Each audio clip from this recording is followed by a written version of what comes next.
So Mr. Diskaya, saan nyo binibigay sa kanila ang pera? Your Honor, kinukuha po minsan ng tao nila. Saan po?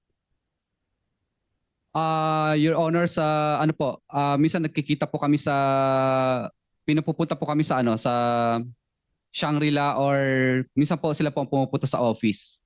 Ang sosyal, Senator Risa, Yes, Mr. Chair. Sino yung nila? Ano po, Names, please, names.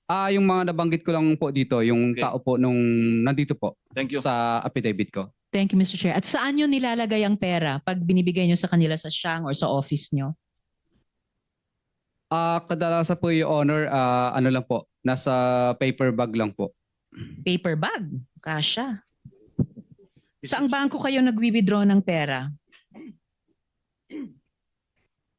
Your Honor, okay lang po ba? Your Honor, okay lang po ba i-consult ko lang po yung legal ko? Mr. Counsel. Chair.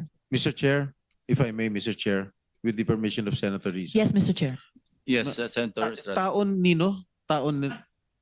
nino to? Mga kongresista binanggit mo? Yes po, Your Honor. Alright. Kongresista, tinatanong ko din yung DPWH officials na binabayaran nyo sa QC. Ano ba yung topic? Mga DPWH officials o Senator mga Estrada. kongresista? Your one question is enough. Thank you. Yes, Mr. Chair, tinatanong ko yung mga DPWH officials ng Quezon City na inamin ni Mr. Diskaya sa affidavit na binabayaran nila.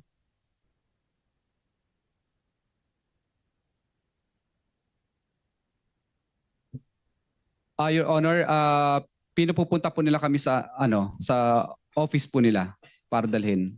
DPWH office? Yes po, Your Honor. Wow.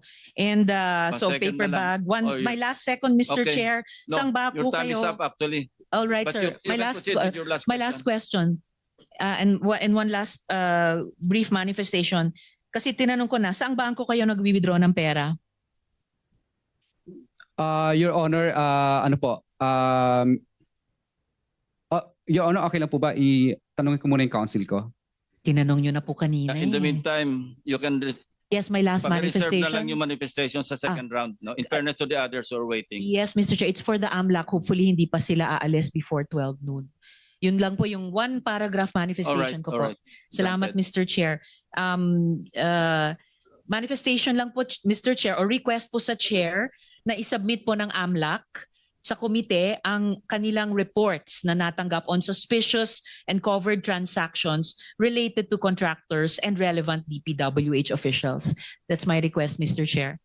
And I think, Mr. Chair, Mr. Diskaya is ready to answer saang bangko sila nagwi-withdraw. Yes, you may respond. Your Honor, I invoke po Bank Secrecy Law. Mr. Chair, I'm not sure if a person may invoke that law. Ang alam ko, ang nag-i-invoke primarily yung mga bangko, Yeah. Mr. Chair. Hindi naman Kindly. sila depositor yata sa Okay. lahat.